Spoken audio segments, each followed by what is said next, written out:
great YouTube? It is Mr. Mean coming at you this fine Saturday afternoon after getting over a bout of the crud. I want to give a big shout out to my boss, Sean. I don't know if he watches this, but I came into work Thursday morning. I started an early shift to cover the phones and everything, and man, I was in a bad way. And as soon as I saw him online, I was like, hey, I am not having it today. I don't feel well. I think I got a bug from my son. The kids went back to school this week or earlier last week. Monday was holiday, of course, Memorial Day. And thank you to all our veterans, past and present, living and past. Anyway, I got really sick. It was a 24-hour bug. I was off. It was so weird because I was I mean, I don't know. I was just out, man. I slept most of the day Thursday and 3/4 of the day yesterday. Woke up last night, still wasn't hungry, still not feeling well. Felt a little better.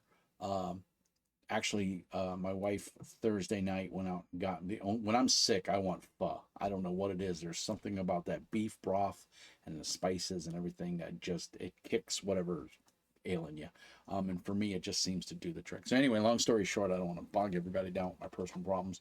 I was off work for 2 days, and a big thank you to all my team because they picked up the slack. Because like I said, I go in early for an hour and I take care of everything in the morning.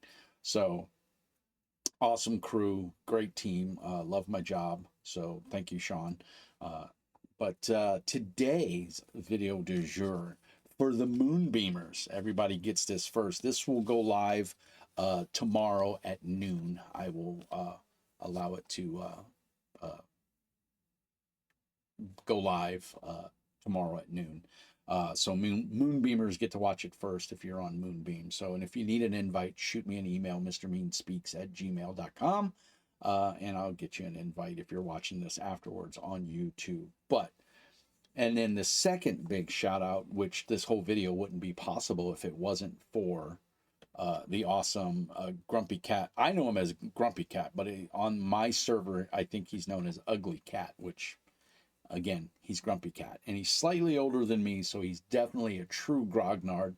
A big shout out to Thomas Grumpy Cat for hooking me up with a copy of Cthulhu Awakens. So this is not a sponsored video, but I did not buy this. I would have never bought this. I am not a Cthulhu fan. Let me say that first and foremost. It's not my cup of tea. It's not my genre. I'm not as into horror. I'll play it if someone wants to run it. I've played Delta Green a couple times. I really like Delta Green, but I like Delta Green for the modern-esque intrigue, so to speak. And it's not like military, or at least the times I've played it, it has not been military-esque espionage or anything like that. Those of you that have served in a war know that PTSD is a real thing, or been in any kind of policemen, firefighters, emergency responders. So I do suffer from PTSD, so I don't play games that have any kind of realistic combat because it just triggers.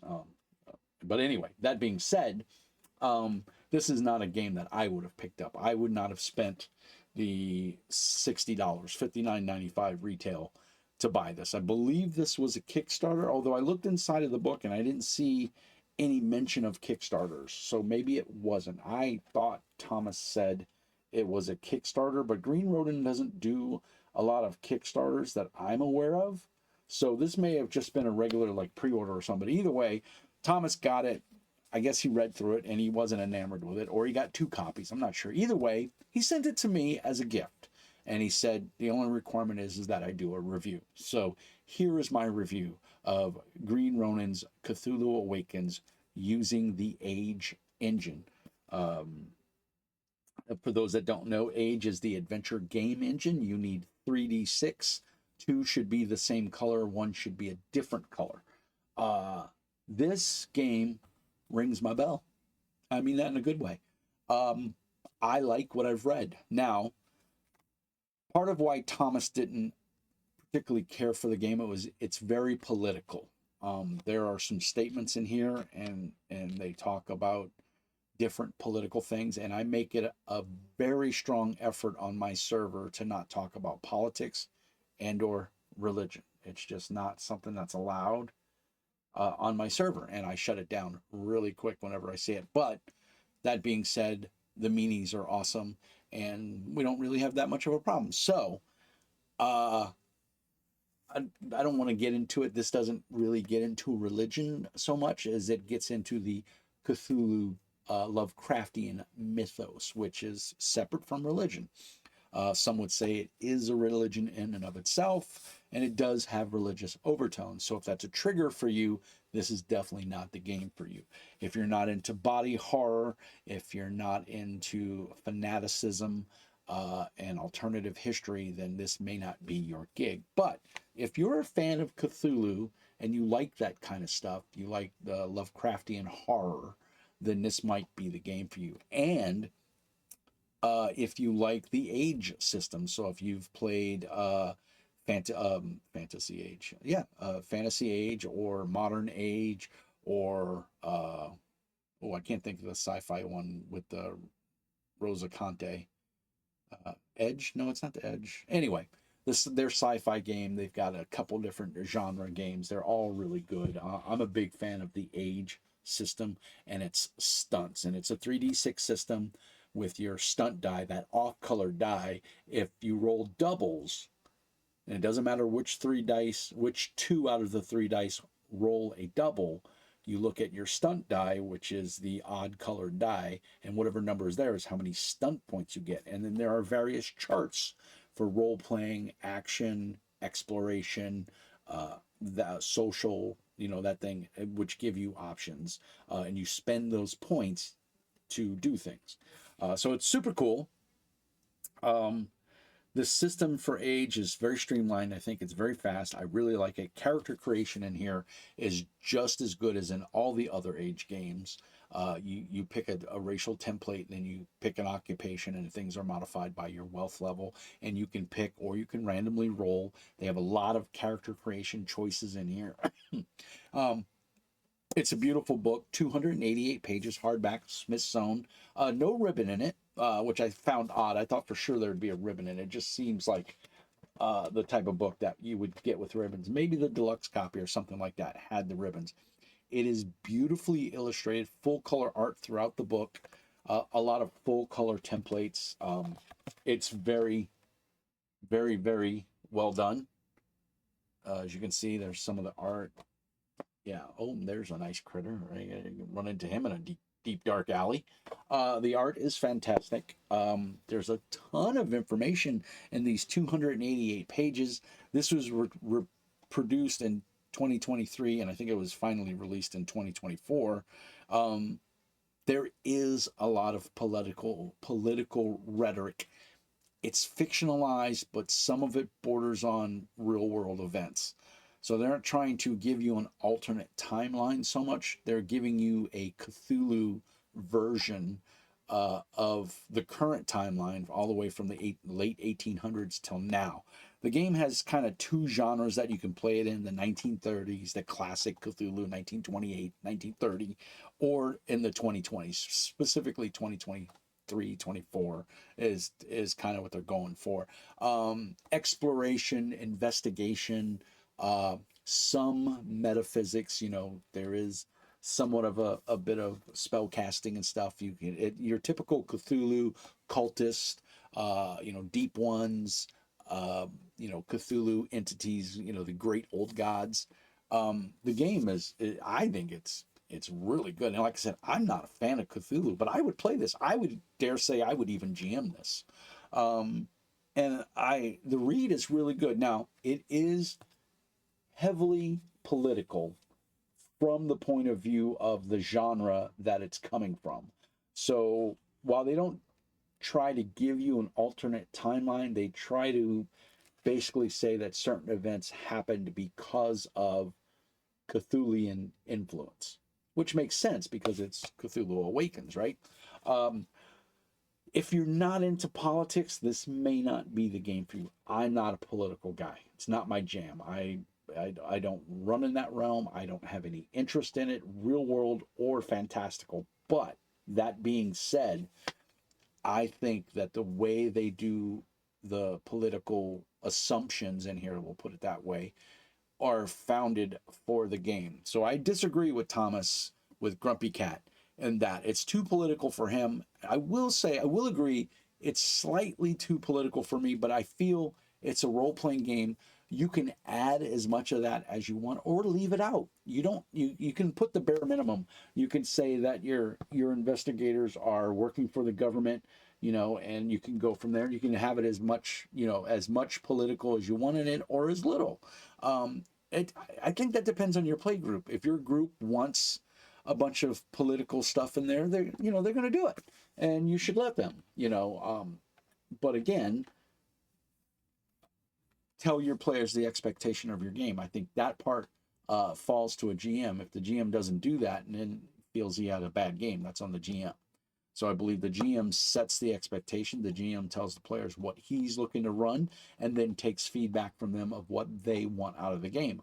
So if you have a group that's into current politics and stuff and you want to influence it with Cthulhu Awakens, you can totally do that. I think it would be super easy because the game kind of leans that way.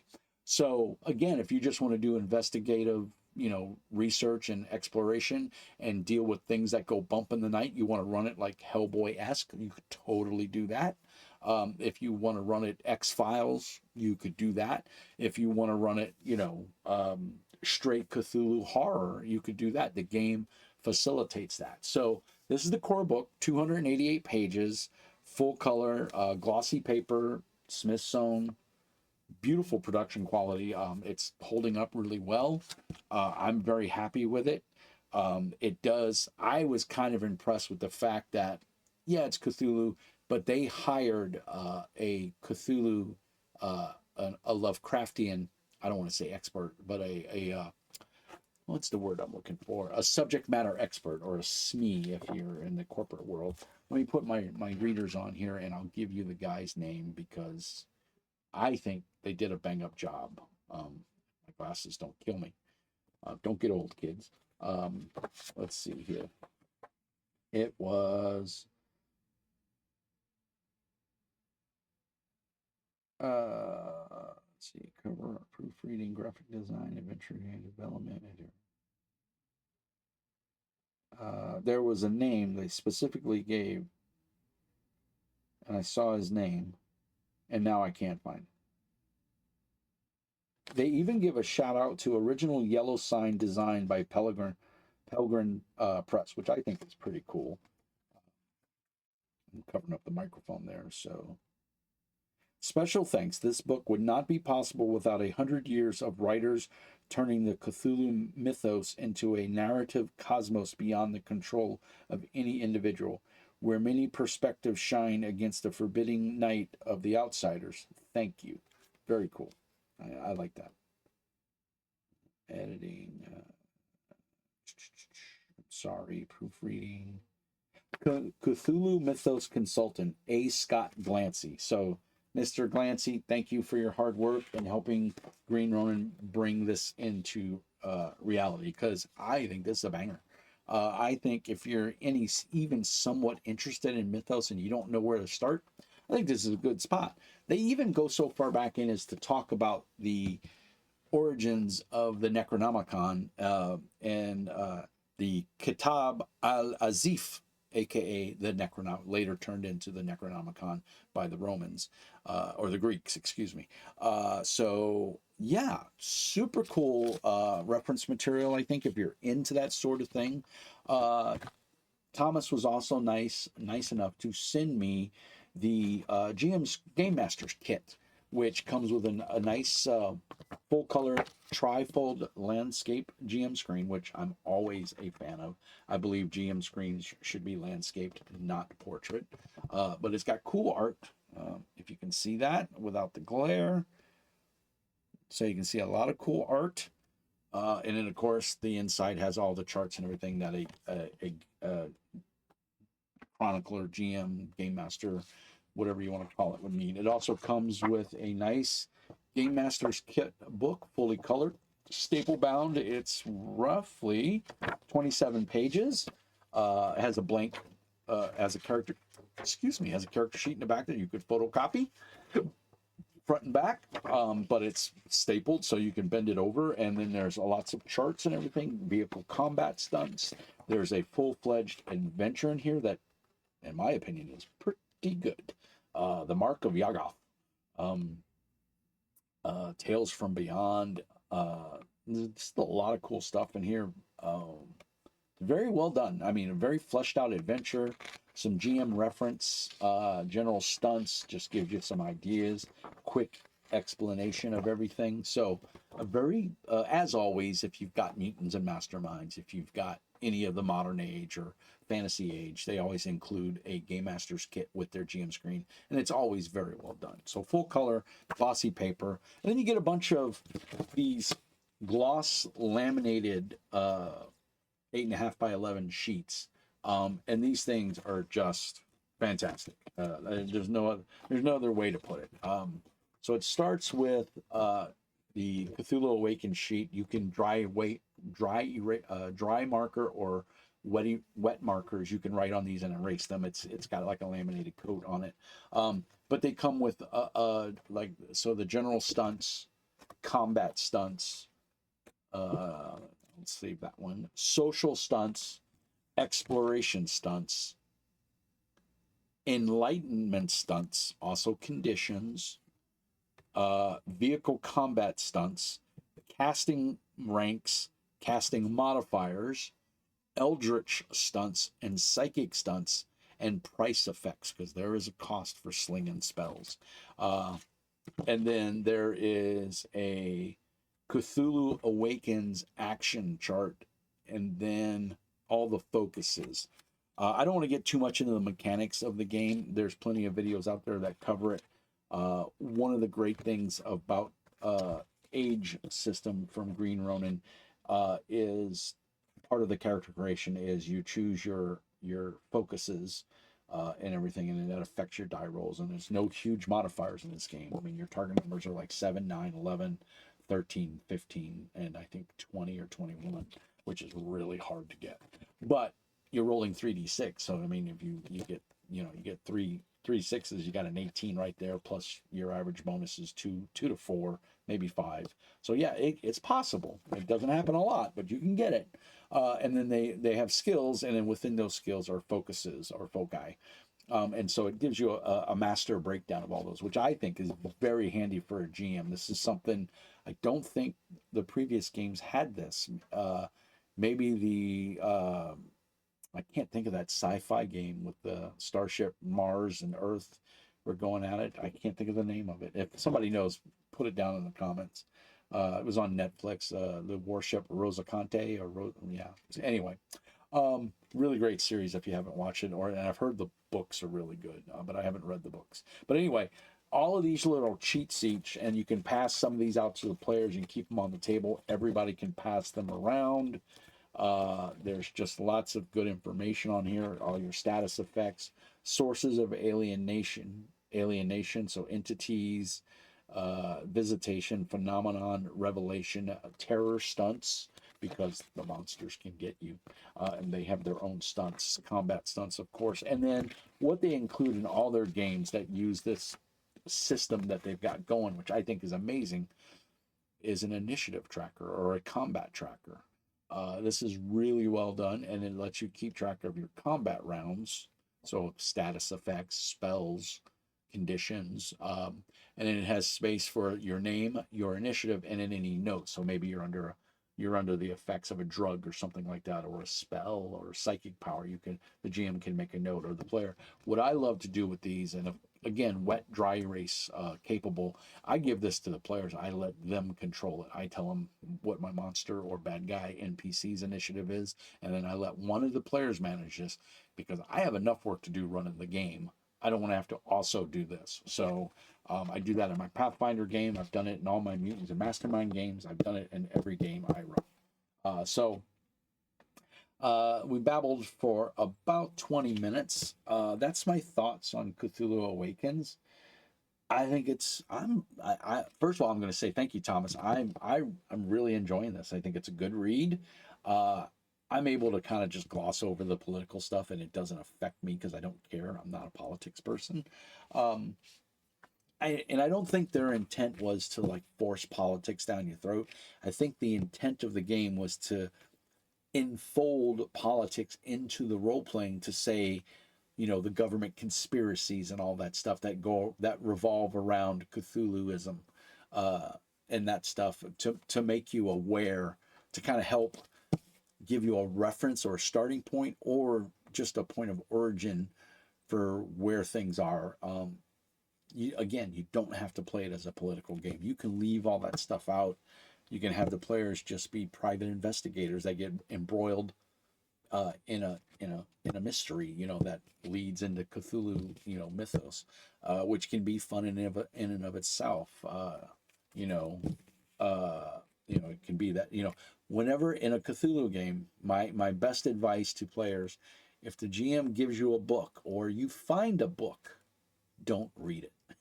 If you open the book and you start to read it and you start getting a headache, or it's just a bunch of squiggly lines, close the book. If the leather feels funny, close the book, put it down. Don't burn it. That's the best. Burn it. That kill it with holy fire and be done and walk away.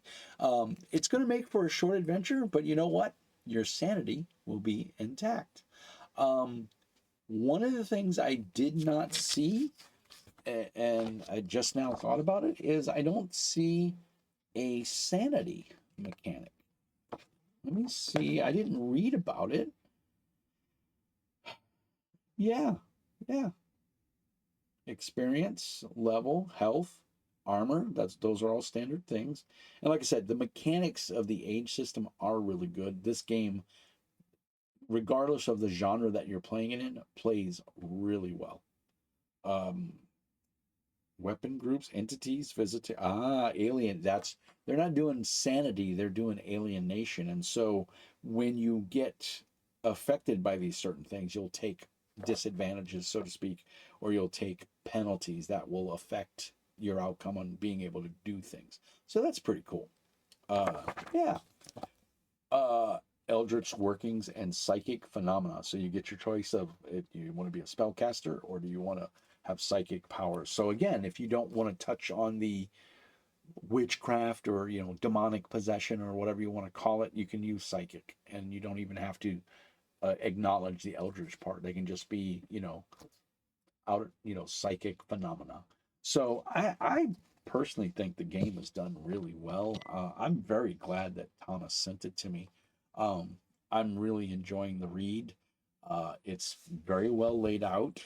They go through a little bit of history, you know, starting in like the 1800s and going all the way up to modern day.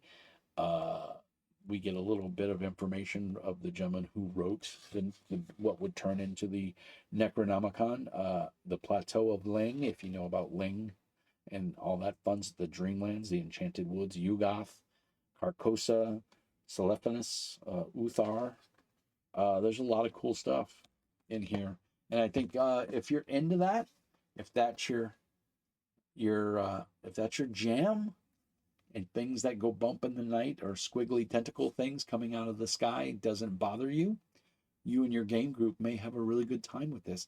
If you're playing this, if you're running it, if you have it, tell me your thoughts below. I want to engage with you guys. I do my best to answer every question or reply to every comment that's put on the videos.